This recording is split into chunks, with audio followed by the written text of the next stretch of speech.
Hello everyone, welcome back to our channel. So आजच्या व्हिडिओमध्ये आपण हे मॉडेल नंबर 6 डिस्कस करणार आहोत. याचा एक रिव्ह्यू आपण या व्हिडिओमध्ये घेणार आहोत.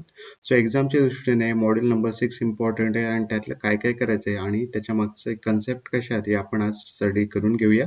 यापूर्वी आपण मॉडेल 1, मॉडेल 2, मॉडेल 3 आणि सेंट्रॉइडवर डिटेल व्हिडिओ बनवले, ते तुम्ही नक्की पहा, त्याचा तुम्हाला नक्की फायदा होईल. त्याचप्रमाणे मॉडेल नंबर 6 आज आपण कव्हर करणार आहोत. तर हे व्हिडिओ तुम्हाला आवडत असेल तर या व्हिडिओला लाईक करा, शेअर करा आणि आपल्या चॅनल सबस्क्राईब करायला विसरू नका. सो आपण स्टार्ट करूया याच्या मध्ये जो थर्ड पार्ट आहे त्या थर्ड पार्ट पासून आपण इथे स्टार्ट करणार आहोत. हा थर्ड पार्ट आहे याच्यामध्ये. सो याच्यामध्ये kinetics of particle impulse and momentum.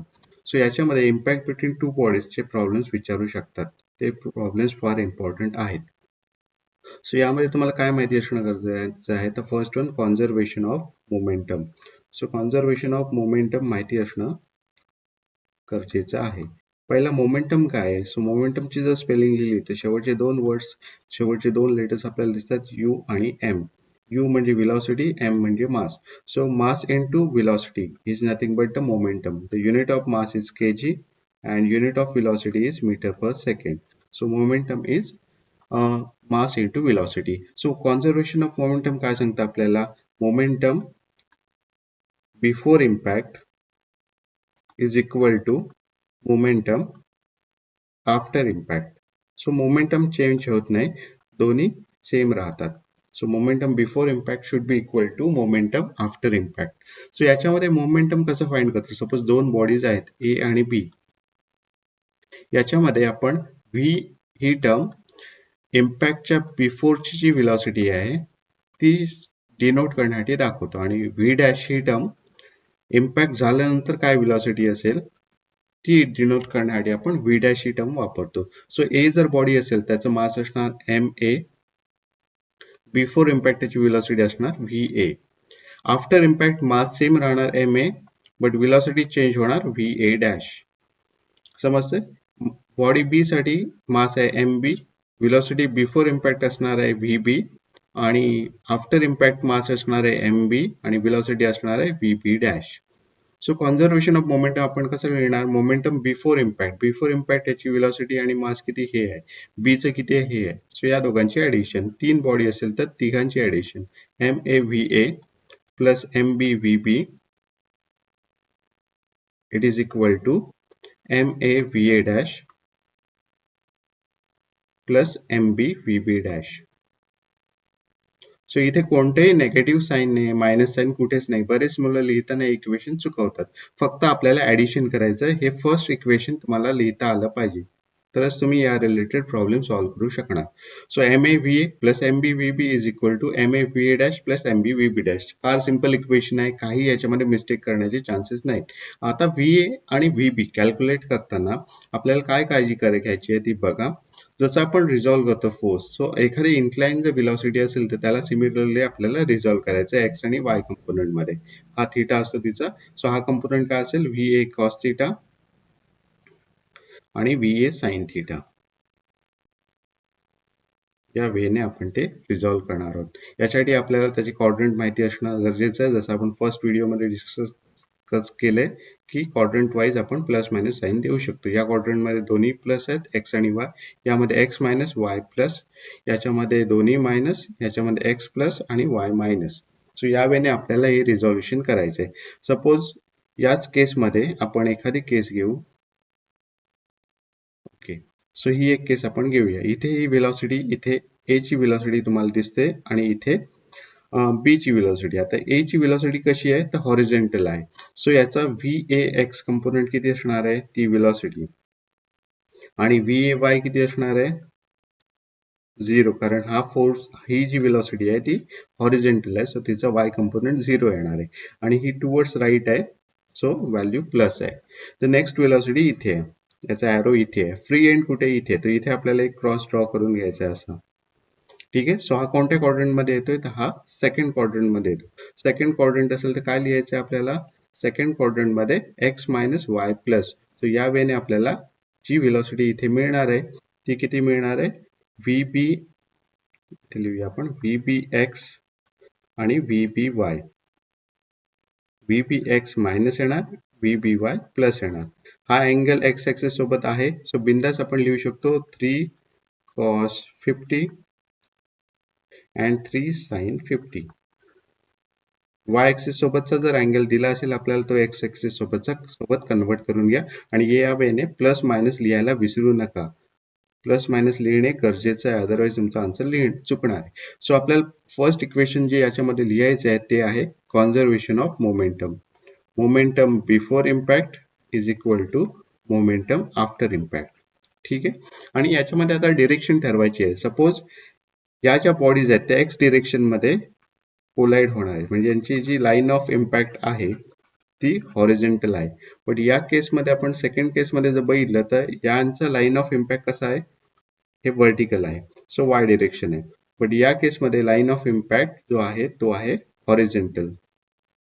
So जर लाईन ऑफ इम्पॅक्ट हॉरिझॉन्टल असेल तर एक्स डिरेक्शन व्हेलॉसिटीज चेंज होणार आणि वाय डिरेक्शन व्हेलॉसिटीज अनचेंज राहणार. लक्षात आहे, जर लाईन ऑफ इम्पॅक्ट हॉरिझॉन्टल असेल तर एक्स डिरेक्शन व्हेलॉसिटीज चेंज होणार, वाय डिरेक्शन व्हेलॉसिटीज अनचेंज राहणार. जर लाईन ऑफ इम्पॅक्ट वर्टिकल असेल तर एक्स डिरेक्शन व्हेलॉसिटीज अनचेंज राहणार आणि वाय डिरेक्शन व्हेलॉसिटीज चेंज होणार. सो ज्या डिरेक्शन मध्ये लाईन ऑफ इम्पॅक्ट असेल त्या डिरेक्शनच्या व्हेलॉसिटीज चेंज होतात. सो या केसमध्ये हॉरिझॉन्टल इम्पॅक्ट आहे, सो हॉरिझॉन्टल इम्पॅक्ट साठी एक्स डिरेक्शन व्हेलॉसिटी चेंज होणार. सो वाय डिरेक्शन व्हेलॉसिटीज आपण इथे फ्रीज करू शकतो. सो यांना आपण चेंज करणार नाही आहोत, फक्त एक्स डिरेक्शन व्हेलॉसिटी चेंज करणार आहोत. सो त्याला लॉक करून घ्या आणि हे जे इक्वेशन आहे कॉन्झर्वेशन ऑफ मोमेंटम ते एक्स डिरेक्शन साठी लिहू शकता. म्हणजे इथे कसं येणार, M A V A X plus M B VBX is equal to MA VA X dash plus MB VB X dash. Steel याच्यामध्ये कुठेच मायनस साइन नाही. जेव्हा तुम्ही ही व्हॅल्यू पुट करा, VAX ची व्हॅल्यू इथे 2 पुट करणार आणि VBX ची व्हॅल्यू इथे मायनस जी व्हॅल्यू येईल ती पुट करणार. MA आणि MB च्या व्हॅल्यू जर दिल्या असतील तर त्या पुट करा. इथे काय मेन्शन केलंय, 2 आयडेंटिकल बॉडीज. जेव्हा 2 आयडेंटिकल बॉडीज मेन्शन करतात तेव्हा आपण MA is equal to MB is equal to M असं ऍज्युम करू शकतो. पण जर व्हॅल्यू दिल्या असेल तर डायरेक्टली तुम्हाला इथे व्हॅल्यूज पुट कराव्या लागतील आणि आफ्टर इम्पॅक्ट मध्ये पण सेम व्हॅल्यूज येतील. समजते इथे. याच्यानंतर आपण सेकंड इक्वेशन यूज करणार आहोत, conservation of coefficient of restitution. E is equal to हा फॉर्म्युला पार्ट करून ठेवा, VBX dash minus VAX dash divided by, आता इथून VA इथे B टर्म आली तर इथे X टर्म येणार. So VAX minus VBX. So coefficient of रेस्टिट्यूशनची जी व्हॅल्यू आहे ती 0 to 1 मध्ये कोणतीही व्हॅल्यू असू शकते. 0 असेल तर परफेक्टली प्लास्टिक इम्पॅक्ट असेल, 1 असेल तर परफेक्टली इलास्टिक इम्पॅक्ट असेल. जर त्यांनी मेन्शन केलंय की impact is perfectly elastic, you can take the value of E is equal to 1 आणि 0 दिला असेल तर परफेक्टली प्लास्टिक इम्पॅक्ट आहे. सो दोघांमध्ये कॉन्झर्वेशन ऑफ मोमेंटम होतं. बट परफेक्टली इलास्टिक इम्पॅक्ट असेल तर कायनेटिक एनर्जी पण कॉन्झर्व होते याच्यामध्ये. बाकी कोणत्याही केसमध्ये कायनेटिक एनर्जी कॉन्झर्व होत नाही. सो जी व्हॅल्यू E ची दिली असेल ती आपल्याला इथे लिहायची आहे आणि या व्हॅल्यूज तुम्हाला इथे पुन्हा लिहायच्या आहेत. VBX dash minus VAX dash divided bye VAX म्हणजे 2 व्हॅल्यू मायनस ही मायनस 3 cos 50. सो इथे मायनस मायनस प्लस होणार. सो इथे बरेच मुलं हे मायनस साइन टाकायला विसरतात. सो या वेळेने तुम्हाला इथे सेकंड इक्वेशन मिळणार आहे. फर्स्ट इक्वेशन कुठे मिळालं आहे आपल्याला, कॉन्झर्वेशन ऑफ मोमेंटम मध्ये. आणि हे दोन्ही इक्वेशन्स तुम्हाला कॅल्क्युलेटरवर सॉल्व्ह करायचे आहेत आणि VAX डॅश आणि VBX डॅश या व्हॅल्यूज तुम्हाला इथे मिळून जातील. जर इक्वेशन कसं सॉल्व्ह करायचं ते माहिती नसेल तर आपण कॅल्क्युलेटर एक व्हिडिओ बनवलाय तो तुम्ही बघा. सो इथे आपल्याकडे VAX डॅश ची व्हॅल्यू आहे, तर VAY डॅश ची व्हॅल्यू कुठून मिळणार आहे, वाय डिरेक्शन ऑलरेडी आपण फ्रीज केलेली आहे. सो सेम व्हॅल्यू तुम्हाला इथे मिळते, 0 असणार आहे. VBX डॅश ची व्हॅल्यू तुम्हाला मिळाली इथे. VBY डॅश ची व्हॅल्यू तुम्हाला जी आपण फ्रीज केली सुरुवातीला ती व्हॅल्यू इथे लिहायची आहे. So it is 3 sin 30. So या दोघांचा रिझल्टंट घ्या, तुम्हाला VAX व्ही ए डॅश मिळेल. या दोघांचा रिझल्टंट घेतला काय व्ही बी डॅश मिळेल. त्याचा थीटाही तुम्ही कॅल्क्युलेट करू शकता. Tan inverse of V A Y dash upon V A X dash याचाही थीटा तुम्ही कॅल्क्युलेट करू शकता. जर कायनेटिक एनर्जी त्यांनी विचारली तर कायनेटिक एनर्जीचा फॉर्म्युला तुम्ही यूज करू शकता इथे. Kinetic energy is equal to half M V square,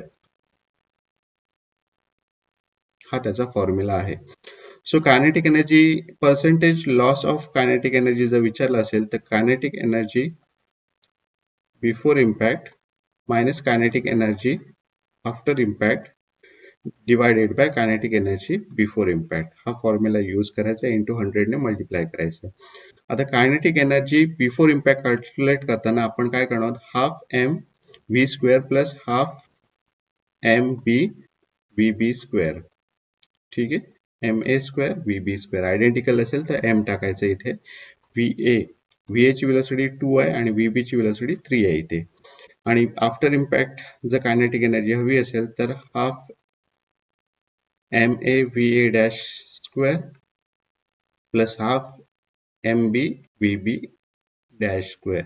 या दोन्ही व्हॅल्यूज तुम्हाला इथून मिळून जातील, व्ही ए डॅश आणि व्ही बी डॅश. त्या इथे पुट करा आणि तुम्हाला कायनेटिक एनर्जी आफ्टर इम्पॅक्ट मिळेल. त्या व्हॅल्यूज इथे पुट करा आणि तुम्हाला percentage loss of kinetic energy मिळून जाईल. सो या वेळेने तुम्ही हे प्रॉब्लेम सॉल्व्ह करू शकता. हे प्रॉब्लेम्स फार इम्पॉर्टंट आहे. पासिंगसाठी जेव्हा तुम्हाला गरज असेल तेव्हा 6 to 8 मार्क्स तुम्हाला या प्रॉब्लेम मधून मिळून जातील. फार सिम्पल प्रॉब्लेम आहे. सेकंड टाइपचा इम्पॅक्ट जो आहे तो व्हर्टिकल आहे. सो याच्यामध्ये बघा, हा angle with respect to Y axis दिलाय, त्याला पहिल्यांदा एक्स ऍक्सिस सोबत कन्वर्ट करा. सो हा अँगल 30 होतो. हा पुन्हा वाय ऍक्सिस सोबत दिलाय 80 degree. I think so this is 10 degree. 30 degree असेल तर हा 60 डिग्री आहे. ठीक आहे, आणि याच्यानुसार त्या व्हेलॉसिटीज कॅल्क्युलेट करा. याच्यामध्ये डिफरन्स काय, वाय डिरेक्शन व्हेलॉसिटीज इथे चेंज होणार आहेत आणि एक्स डिरेक्शन व्हेलॉसिटीज अनचेंज राहणार. हाच फक्त डिफरन्स आहे. लाईन ऑफ इम्पॅक्ट तुमची व्हर्टिकल आहे. नेक्स्ट याच्यामध्ये जो क्वेश्चन विचारला जातो तो आहे impact with the rigid surface or with the ground. So या केसला ईचा जो फॉर्म्युला आहे तोच फक्त तुम्हाला लावायचा आहे. कॉन्झर्वेशन ऑफ मोमेंटम हा फॉर्म्युला यूज करायचा नाहीये. फॉर्म्युला काय, V B X dash minus V A X dash divided by V A X minus V B X. So याच्यामध्ये फर्स्ट बॉडी जी आहे, ए बॉडी आहे तो बॉल आहे. दुसरी बॉडी जी आहे तो सरफेस आहे. आता सरफेसवर किती इम्पॅक्ट झाला तरी सरफेस आपली जागा सोडणार नाही. त्याची इनिशियल व्हेलॉसिटी 0 आहे आणि आफ्टर व्हेलॉसिटी पण 0 असणार आहे. सो या इक्वेशन मध्ये फक्त आपल्याला त्या व्हॅल्यूज पुट करायच्या आहेत. So V B X dash किती असणार आहे, आफ्टर इम्पॅक्ट बी ची velocity 0, V A X dash divided by V A X minus 0. So E is equal to V A X dash upon V A X. हा simple formula होईल. Minus हवं तर minus लिहू शकता तुम्ही. So E ची value दिलेलीच आहे. ए ची व्हेलॉसिटी बिफोर इम्पॅक्ट. आता हा इम्पॅक्ट कसा आहे, लाईन ऑफ इम्पॅक्ट हॉरिझॉन्टल आहे म्हणजे एक्स डिरेक्शन व्हेलॉसिटीज फक्त चेंज होणार आहेत. वाय डिरेक्शन व्हेलॉसिटीज ज्या आहेत त्या अनचेंज राहणार. सो याचा कंपोनंट 15 कॉस 40 इथे ठेवलात या पॉइंटला की तुम्हाला व्ही एक्स डॅशची व्हॅल्यू मिळून जाईल. सो या वेळेने हा प्रॉब्लेम तुम्ही सॉल्व्ह करू शकता, काही डिफिकल्टी नाही. सो आफ्टर इम्पॅक्ट नंतर तुम्ही स्टडी करू शकता Newton second law of motion. So हा पण टॉपिक फार इम्पॉर्टंट आहे, न्यूटन सेकंड लॉ, किंवा याला दुसरं नाव आहे डी एलेम्बर्ट प्रिन्सिपल. दोन्ही सेमच आहे. न्यूटन सेकंड लॉ काय, F is equal to M A. So force is equal to mass into acceleration. जे काय फोर्सेस आपण इथे कॅल्क्युलेट करतो ते, आणि हे आपण एक्स वाय झेड डिरेक्शन मध्ये कन्सिडर करू. M A X, F X is equal to F Y is equal to M A Y and fz, summation of fz is equal to maz, right here. जसं equilibrium मध्ये summation of F X is equal to 0 लिहितो तसं आपण या chapter मध्ये summation of F X is equal to M A X. D Alembert principle म्हणजे काय, summation of F X is equal to A is minus max is equal to 0. So rewriting this equation will give you the D'Alembert principle. Summation of fy minus may will give you 0 and summation of fz minus maz will give you Newton's D'Alembert principle. So याच्यामध्ये same आपल्याला FBD वगैरे draw करायची आहे. So हा block खाली slide होतो. So इथे normal force येणार आहे, खाली जातोय म्हणजे हा फ्रिक्शन फोर्स इकडे येणार आहे. नंतर याचा वेट फोर्स हा असा ऍक्ट होणार आहे. सो या सर्व गोष्टी याच्यामध्ये दाखवल्या की जसं आपण काल कन्सिडर करतो ना, याला इन्क्लाइनला आपण हॉरिझॉन्टल कन्सिडर करू शकतो. So normal friction force weight force incline, त्याचा अँगल किती 90 - 20 सो 70 डिग्री.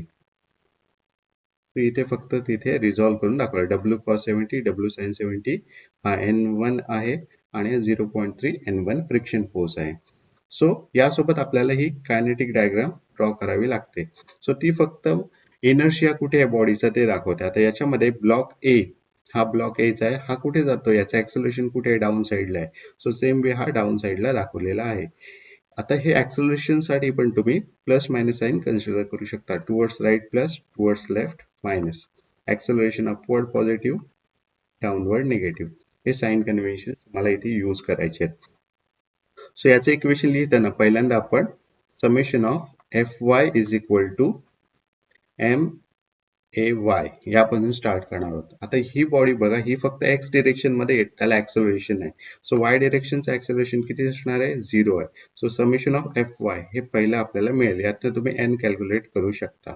इथे लिहिताना आपल्याला हे सगळं लिहायचं. काय काय याच्यामध्ये -W1 sin 70 plus N1 is equal to 0. So त्याच्यावरनं N1 किंवा W1 ची व्हॅल्यू मिळेल. सेकंड इक्वेशन मध्ये summation of F X is equal to mass into acceleration of X हे इक्वेशन मिळेल. आता समेशन ऑफ एफ एक्स काय आहे, तर W1 cos 70 minus W1 cos 70 plus 0.3 N1 is equal to mass of this body A into acceleration of A in X direction. आता हे कुठे acceleration towards left आहे, सो याला तुम्ही मायनस कन्सिडर करू शकता या व्हॅल्यूला इथे.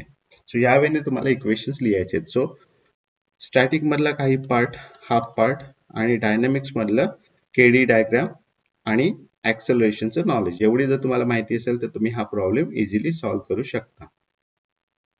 नेक्स्ट टॉपिक, नेक्स्ट प्रॉब्लेम जो याच्यामध्ये आहे आपण बघूया. सो या टाईपचे problem same Newton second lower related problems आहेत. फक्त यामध्ये काय थोडं नॉलेज असणं गरजेचं आहे. आपण यामध्ये एक मेथड यूज करतो की ही जी लेंथ आहे ब्लॉक आणि रोप आणि पुली मधली, ही लेंथ आपण एक्स ए कन्सिडर करणार आहोत, इथून एवढी. नंतर ही जी लेंथ आहे इथून इथून इथपर्यंत गेली ती आपण एक्स सी कन्सिडर करतोय. ही इथून इथपर्यंत एक्स सी, इथून इथपर्यंतची लेंथ जी आहे ती एक्स बी आपण कन्सिडर करणार आहोत. सो टोटल लेंथ जी रोल ओव्हर होते ती किती आहे, एक्स ए ही एक X C plus additional X C. So 2 times X C. ही एक्झॅक्ट मेथड नाही, सो काही लेंथ कमी जास्त होतात ते चालू शकतात. ही जी शेवटची लेंथ आहे ती x B plus constant. Plus constant म्हणजे जे काय एक्स्ट्रा कमी जास्त झालेत लेंथ त्या कॉन्स्टंट मध्ये येतील. जशी पुलीवरून जाणारी लेंथ ही या कॉन्स्टंट मध्ये येईल. सो जर हा ब्लॉक सी खाली येत असेल तर बघा एक्स सी ची लेंथ नेहमी वाढत जाणार आहे, एक्स ए ची लेंथ कमी होणार आहे आणि एक्स बी ची लेंथ कमी होणार आहे. हे जर तुम्ही क्लिअरली आयडेंटिफाय करू शकला तर ऍज इट इज तुम्हाला लिहाय minus X A plus 2 times X C minus X B plus C. So हे प्लस मायनस कसं आलंय, depending on motion. Clear understanding असेल की ब्लॉक सी हा खाली जाणार आहे, त्याच्यामुळे एक्स सी लेंथ वाढणार आहे. सो एक्स ए ची लेंथ कमी होणार आणि एक्स बी ची लेंथ कमी होणार. सो मायनस याला डिफरन्शिएट तुम्ही केलं with respect to time. So L constant आहे, so 0 minus X A by T म्हणजे V A velocity plus 2 times velocity of C minus velocity of B. So इथे आपण लिहू शकतो 2 times velocity of C is equal to this goes to this side V A plus V B. हे एक equation तुम्हाला मिळतं. Again differentiate केलं तर 2 times acceleration of C is equal to acceleration of A plus acceleration of B. या वेने तुम्ही याचं रिलेशन फाइंड करू शकता. सेम वे हा जो पुली आहे या पुलीची एका साईडला टेन्शन किती आहे, टेन्शन टी आहे, तर दुसऱ्या साईडला टेन्शन किती असणार आहे, सेम टी टेन्शन इथे असणार आहे. ओके, सेम पुलीला जर इथे टेन्शन टी आहे साईडला तर या साईडला टेन्शन टी असणार आहे. तो हा जो ब्लॉक सी आहे याच्यावर total tension T plus T 2T असणार आहे आणि बाकी ब्लॉक्सला टेन्शन फक्त टी असणार आहे. हा एक डिफरन्स लक्षात घ्या. एकच स्ट्रिंग असल्यामुळे एका स्ट्रिंग मध्ये हे टेन्शन इक्वलाइज होणार आहे, त्याच्यामुळे इथे T1 T2 वगैरे सेपरेट कन्सिडर करायची गरज नाही. सेम टेन्शन सगळीकडे असणार आहे. फक्त या ब्लॉकला डबल टेन्शन फेस करावं लागणार आहे डबल स्ट्रिंग पास झाल्यामुळे. दोन वेगवेगळ्या स्ट्रिंग याला कनेक्टेड असतील मधल्या ब्लॉकला. हा इथून येऊन असा येतोय, हा दुसरीकडून असा येतोय, हा इथे पुली मध्ये. सो इथे टेन्शन T1 T1 असेल, इथे टेन्शन T2 आणि T2 असेल. ओके, कारण या ब्लॉकला हे दोन वेगवेगळ्या स्ट्रिंग अटॅच झाल्यात, बट इथे काय झालंय एक पुली आली त्याच्यावरनं हा पास ऑन झालाय आणि खाली वेट अटॅच आहे. सो इथे सगळीकडे टेन्शन सेम राहणार आहे, टी टी टी. समजतंय? सो हा डिफरन्स आहे. सेम वे आता आपल्याला या ब्लॉकसाठी एफबीडी आणि कायनेटिक डायग्राम ड्रॉ करणार. मी एकासाठी ड्रॉ करून दाखवतो तुम्हाला. हा ब्लॉक इथे एम ए. सो याला काय असणार आहे, एक फ्रिक्शन फोर्समुळे नॉर्मल, फ्रिक्शन फोर्स या डिरेक्शनला, ही स्ट्रिंग अटॅच आहे त्याचं टेन्शन आणि वेट फोर्स डाऊनवर्ड. सो या फॅक्टर्स त्याच्यामध्ये असणार आहे. हा N1, हा mu N1 tension. Kinetic diagram block कुठे मूव्ह होतो, या डिरेक्शनला. So mass into acceleration in X direction. जर याला आपण लावलं तर summation of F Y is equal to 0 येईल आणि summation of F X is equal to M A X. जर याची एफबीडी मी ड्रॉ केली तर ती अशी बनेल. हा एक ब्लॉक, याच्यामध्ये कुठेच फ्रिक्शन इन्व्हॉल्व नाही. टेन्शन जे आहे ते 2T आहे आणि ब्लॉक जो आहे तो खाली मूव्ह होतोय. एम ए वाय, वाय डिरेक्शनला होतोय, एक्स ला होत नाही. सो याची जर मी लिहिलं summation of F x, so ते झिरोज आहे सगळीकडे. समेशन एफ वाय काय असेल, याचा वेट फोर्स पण कन्सिडर केला पाहिजे. So 2T minus weight of block C, it is equal to mass of this block, so WC divided by 9.81 into acceleration of C. So this is minus because acceleration is downward here. Okay, in this way तुम्ही सगळ्या block साठी लिहू शकता आणि answer find out करू शकता. नक्की तुम्हाला अटेम्प्ट करायचं आहे, ऍटलीस्ट तुम्हाला एफबीडी ड्रॉ करायची आहे आणि केडी डायग्राम त्याची ड्रॉ करा, इक्वेशन्स लिहा आणि न्यूटन सेकंड लॉ किंवा डी एल्बर्ट असं त्यांनी मेन्शन केलेलं असेल क्वेश्चन मध्ये. सो हा क्वेश्चन आपल्याला सोडायचा नाही. जेवढं पॉसिबल आहे तेवढं प्रत्येक ब्लॉकची एफबीडी आणि त्याची कायनेटिक डायग्राम ड्रॉ करायची आहे, म्हणजे करायचीच आहे. आणि इक्वेशन्स हे जे बेसिक इक्वेशन आपण इथे डिस्कस केले, summation of F X is equal to M A X, summation of F Y is equal to M A Y and summation of F Z is equal to M A Z. हे equation लिहून जेवढे तुम्हाला simplify करता येईल तेवढे simplify करून याचा answer लिहायचा आहे. 6 to 8 मार्क्स साठी हा क्वेश्चन विचारला जाऊ शकतो किंवा क्वेश्चन 1 मध्ये 4 मार्क्स साठी एक क्वेश्चन याच्यामध्ये येऊ शकतो. सेम इथे आपल्याला एक्झॅक्ट मुवमेंट कळत नाही कुठच्या ब्लॉकची कुठे होईल. सो डायरेक्टली तुम्ही इथे सपोज आपण हे एक्स ए कन्सिडर केलं, इथे ही लेंथ. सेम वे ही लेंथ जी आहे ती एक्स बी आहे आणि या ज्या दोन लेंथ आहेत त्या आपण एक्स सी कन्सिडर केलेल्या आहेत. सो टोटल लेंथ इथे बनते L is equal to X A, ही X A plus X B आणि शेवटची 2 times X C plus constant. हे इक्वेशन इथे बनतंय. इथे आपल्याला एक्झॅक्ट कोणाची लेंथ कमी जास्त होते हे जर कळत नसेल, ज्याचं मास जास्त आहे त्या डायरेक्शनला मुवमेंट होणार आहे, बट एक्झॅक्टली आपल्याला समजत नसेल तर आपण काय करायचंय, सगळ्या व्हॅल्यूज प्लस लिहायच्या. सो याच्यामध्ये रिलेशन काय बनतंय, X A plus X B is equal to 2 times X C. या टाइपचं रिलेशन इथे बनू शकतं. किंवा V A plus V B plus 2 times V C is equal to 0 असं इक्वेशन तुम्ही लिहू शकता, हे इक्वल टू 0. किंवा acceleration of A plus acceleration of B plus 2 times acceleration of C is equal to 0. ह्या टाइपचे इक्वेशन्स तुम्ही use करू शकता याच्यासाठी.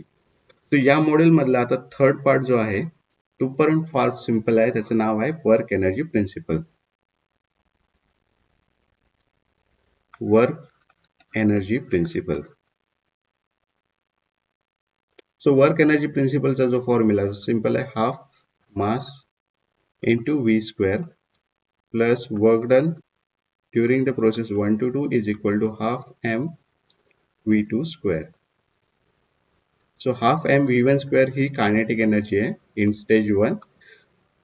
स्टेज 1 to 2 जाताना काय वर्क डन केलंय त्याचं रूपांतर कशात होणार आहे, kinetic energy at state 2. So याच्यामध्ये स्टेज 1 आणि स्टेज 2 या दोन्ही गरजेच्या आहेत. स्टेज 1 मध्ये काय व्हेलॉसिटी आहे, काय प्रॉपर्टीज आहेत हे याच्यामध्ये माहिती असणं गरजेचं आहे. स्टेज 2 ला गेल्यानंतर व्हेलॉसिटी आणि बाकी प्रॉपर्टीज मध्ये काय डिफरन्स झाला हे माहिती असणं गरजेचं आहे.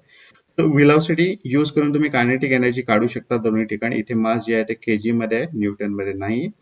केजी टू न्यूटन करायचं असेल तर आपण काय करतो, मासला 9.81 ने मल्टिप्लाय करतो. न्यूटन टू केजी जायचं असेल सो जे काय व्हॅल्यू दिली असेल त्याला आपण 9.81 ने डिवाइड करतो.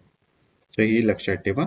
तर याच्यामध्ये वर्कडन जी आहेत ती 4 प्रकारचे वर्कडन आहेत. त्यातलं फर्स्ट वर्कडन जे आहे ते वर्कडन बाय डायरेक्ट फोर्स. एखाद्या ऑब्जेक्टवर जर एखादा फोर्स ऍक्ट होत असेल तर त्याने जे वर्क डन केले त्या ऑब्जेक्टचं that is considered under work done direct force. हे कॅल्क्युलेट करताना याचा आता बघा वर्क डन जर हा ब्लॉक हॉरिझॉन्टल डिरेक्शन मध्ये मूव्ह होत असेल तर आपण काय करणार, याचा हॉरिझॉन्टल कंपोनंट फक्त कन्सिडर करणार. तो किती आहे, एफ कॉस थिटा. आणि या एफ कॉस थिटाने या ब्लॉकला किती डिस्प्लेस केलंय या डिरेक्शनला, F cos theta into S. त्याच्यावरनं आपण work done by direct force काढू शकतो.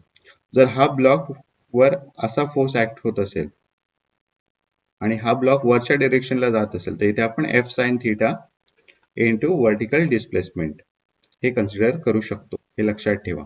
सेकंड जे वर्क डन आहे ते आहे work done by weight force. जर एखादा ब्लॉक वर जात असेल, हॉरिझॉन्टल ड्रॉप होतो, हा ब्लॉक जो आहे त्याची मुवमेंट जी आहे ती अपवर्ड होत असेल बाय डिस्टन्स एच, सो हे वर्क डन आपण कॅल्क्युलेट करणार एम जी एच किंवा ही पोटेन्शियल एनर्जी आहे. जर ब्लॉक वर जात असेल तर ग्रॅव्हिटेशनल फोर्स जो असतो तो मायनस असतो 9.81 इंटू एच. सो याचा आन्सर तुमचं मायनस येणार. जर तो ब्लॉक खाली येत असेल, इथे आहे ब्लॉक इनिशियली, तो इथून खाली एच डिरेक्शनला डिस्प्लेस झालाय, सो याचा फॉर्म्युलामध्ये एम जी एच ही व्हॅल्यू प्लस येणार, कारण जी जो असतो तो प्लस असणार आहे या केसमध्ये. हे झालं सेकंड टाईपचं वर्क डन. थर्ड टाईपचं वर्क डन आहे work done by friction force. So हे ऑलवेज नेगेटिव्ह असतं, एवढं लक्षात ठेवा. सो एफबीडी जे आपण ड्रॉ करतो नॉर्मल फ्रिक्शन फोर्स, सो याच्यामध्ये याचा फॉर्म्युला आहे mu K into N into S. Mu K into N into S. S म्हणजे काय, जेवढे डिस्टन्सवर ट्रॅव्हल झालं ते distance, mu K coefficient of friction जो काही 0.3 0.2 दिला, एन म्हणजे हा नॉर्मल फोर्स त्याची व्हॅल्यू, आणि एस म्हणजे डिस्प्लेसमेंट या डिरेक्शन मध्ये ब्लॉकचं किती झालंय ती व्हॅल्यू टाकली की तुम्हाला हे मिळेल. शेवटचा जो फॅक्टर आहे तो आहे work done by spring force. So हा सगळ्यात जास्त कन्फ्युजिंग आहे. सो हा आपण कॅल्क्युलेट करू शकतो half into K into x1 square minus x2 square. हा आता लक्षात ठेवा आपण कसं कॅल्क्युलेशन करणार हे मी डिटेलमध्ये तुम्हाला सांगणार आहे. सो याच्यामध्ये बऱ्याच मुलांचे डाऊट्स आहेत. सो के म्हणजे स्टिफनेस ऑफ द स्प्रिंग, याचं युनिट आहे न्यूटन पर मीटर. जर किलो न्यूटन पर मीटर दिलं असेल तर त्याला तुम्हाला 1000 ने मल्टिप्लाय करावं लागेल आणि ते न्यूटन पर मीटर मध्ये कन्वर्ट करावं लागेल. दुसऱ्या कुठच्या युनिटमध्ये असेल तरी तुम्हाला ते मीटर सेंटीमीटर याचं कन्वर्जन करून लिहावं लागेल. आता यामध्ये के ची व्हॅल्यू तर दिलेली असते. आता x1 x2 कसे कॅल्क्युलेट करणार, सो त्याचा फॉर्म्युला तुम्ही नोट डाऊन करा. x1 म्हणजे काय, स्टेज 1 ला स्प्रिंगची जी लेंथ आहे, स्प्रिंग लेंथ, स्टेज 1 ला spring length minus free length, याचं जे कॅल्क्युलेशन असेल तो तुमचा x1 असेल. x2 काय, स्टेज 2 ला जी स्प्रिंगची लेंथ आहे मायनस फ्री लेंथ. फ्री लेंथला दुसरं नाव आहे अनडिफॉर्म लेंथ. आता या केसमध्ये बघा फ्री लेंथ दिली काय, free length of the spring is 0.3 metre. So इथे फ्री लेंथ आपल्याला माहिती आहे 0.3 मीटर. सो या केसमध्ये दिस इज तुमची स्टेज 1 कुठे आहे, ही स्टेज 1 आहे, ही स्टेज 2 आहे. स्टेज 1 ला लेंथ किती आहे 0.5. सो x1 किती असणार आहे 0.5 मायनस फ्री लेंथ. x2 किती असणार आहे, ही जी लेंथ तुम्ही कॅल्क्युलेट कराल हायपोटेन्यूस हा ट्रायंगलचा आहे, सो पायथागोरस थेरम यूज करून ती जी लेंथ इथे येईल मायनस फ्री लेंथ, म्हणजे तुमचं काहीच कन्फ्युजन राहणार नाही. सो ते तुम्ही इथे लिहून याच्यामध्ये पुट करून work done by spring force calculate करू शकता. आता हे जे 4 टाईपचे वर्क डन आपण कॅल्क्युलेट केलेत वर्क डन 1 to 2 मध्ये, ते सगळेच नेहमी ऍप्लिकेबल नसतात. जर डायरेक्ट फोर्स एखादा या टाईपचा असेल तर work done by direct force येऊ शकतो. सेकंड, स्प्रिंग जर दिसली, स्प्रिंग दिसली म्हणजे वर्क एनर्जी प्रिन्सिपल आहे, so work done by spring force येऊ शकतो त्यामध्ये. नंतर फ्रिक्शन जर असेल, कोएफिशियंट ऑफ फ्रिक्शनची व्हॅल्यू दिली असेल तर तो येऊ शकतो work done by friction force, त्याची व्हॅल्यू नेगेटिव्ह असेल. आणि मास जर वर ट्रान्सफर झालाय तर work done by weight force येईल. मास जे आहे ते अपवर्ड ट्रान्सफर झालंय, सो इथे याची व्हॅल्यू मायनस येणार, कारण मायनस 9.81 हा आपण यूज करणार आहोत. ठीक आहे. सो या केसमध्ये work done by direct force, work done by spring force आणि work done by weight force एवढे पॅरामीटर येईल. हा पॅरामीटर जो आहे तो 0 येणार आहे या केसमध्ये. आय होप तुम्हाला समजलं असेल. स्प्रिंग मध्ये आणि काय डाऊट असेल तर मला विचारा. या केसमध्ये पण बघा स्प्रिंग आहे इथे दाखवले. सो इथे स्प्रिंग आहे. पोझिशन 1 कुठची आहे? ही पोझिशन 1 आहे, ही पोझिशन 2 आहे. सो याच्यामध्ये कोणत्या टाईपचे वर्क डन येतील ते आपण बघूया. डायरेक्ट फोर्स कुठचा दिसतो याच्यावर नाहीये. स्प्रिंग फोर्स आहे का? स्प्रिंग फोर्स आहे. वेट ट्रान्सफर झालंय का डाऊन साईडला किंवा अप साईडला? हे डाऊन साईडला ट्रान्सफर झालंय. So plus work done by weight force येईल. फ्रिक्शन दिलंय का? यामध्ये कुठे फ्रिक्शन दिलेलं नाहीये. सो फ्रिक्शन येणार नाही. सो याच्यामध्ये फक्त work done by spring force plus work done by weight force हे दोनच फॅक्टर्स याच्यामध्ये येणार आहेत. ओके. स्प्रिंग फोर्स साठी x1 कॅल्क्युलेट करताना x1 कसं कॅल्क्युलेट करणार आपण? ही जी लेंथ आहे इथे आता एक्झिस्टिंग लेंथ, ती लेंथ मायनस त्याची फ्री लेंथ. फ्री लेंथ किती आहे? 0.2. x2 कसा कॅल्क्युलेट करणार? ही जी सेकंड पोझिशनला तुम्हाला इथे लेंथ मिळेल ती लेंथ मायनस 0.2 सिम्पली तुम्हाला येऊन जाईल. ही लेंथ कशी कॅल्क्युलेट करायची? हा ट्रायंगल कन्सिडर करा एवढा. हा 0.5 दिलाय, हा दिलाय 0.5. So square root of 0.5 square plus 5 square तुम्हाला L मिळून जाईल. यासाठी खालचं ट्रायंगल कन्सिडर करा 0.5 आणि 0.2. सो इथे 0.5 स्क्वेअर प्लस 0.2 स्क्वेअर त्याचा स्क्वेअर रूट फाइंड आउट करा. सो म्हणजे तुम्हाला ही लेंथ मिळून जाईल इथे. सो त्याच्यावरनं x2 मिळेल. K ची व्हॅल्यू 300 न्यूटन मीटर दिलेली आहे. आता वर्क जे आहे किंवा वेट जो आहे तो खालीच्या डिरेक्शनला ट्रान्सफर झालाय. So work done by weight force किती येईल? mgh. m किती आहे याचा? मास दिलाय. Mass of the spring okay ते इथे मेन्शन नाही बट मास दिलेला असणार इंटू 9.81. डाउनवर्ड आहे. सो प्लस एच किती आहे? 0.7. 0.5 प्लस 0.2 0.7. सो कॅल्क्युलेट करा. इथे अजून एक मिस्टेक काय करतात मुलं, वेट जर न्यूटन मध्ये दिलं असेल सो एम इंटू जी ची व्हॅल्यूज ही न्यूटन मध्ये आहे. सो याचं पुन्हा रिकॅल्क्युलेट करायची गरज नाही. सो या वेने तुम्ही वर्क एनर्जी प्रिन्सिपल वरचे प्रॉब्लेम सॉल्व्ह करू शकता. सेम वे तुम्ही न्यूटन सेकंड लॉ आणि जो लास्ट टॉपिक आहे कायनेटिक्स ऑफ पार्टिकल त्यावरचे प्रॉब्लेम सॉल्व्ह करू शकतात. हे सगळ्या मेथड्स मी तुम्हाला डिस्कस केलेल्या आहेत. त्या सगळ्या मेथड्स एकदा बघा. एकदा काही प्रॉब्लेम सॉल्व्ह करतात तरच तुम्हाला नक्की डेफिनेटली याची जजमेंट येईल. तुम्हाला हा व्हिडिओ आवडला असेल तर या व्हिडिओला लाईक करा, शेअर करा. जेवढं पॉसिबल आहे तेवढं या व्हिडिओला तुमच्या मित्रांसोबत शेअर करा म्हणजे त्यांना पण समजेल काय टॉपिक्स करायचे आहेत, काय महत्वाचे आहेत आणि कशा प्रकारे तुम्ही ही एक्झाम फेस करून चांगले मार्क्स यामधून मिळवू शकता. Thank you very much.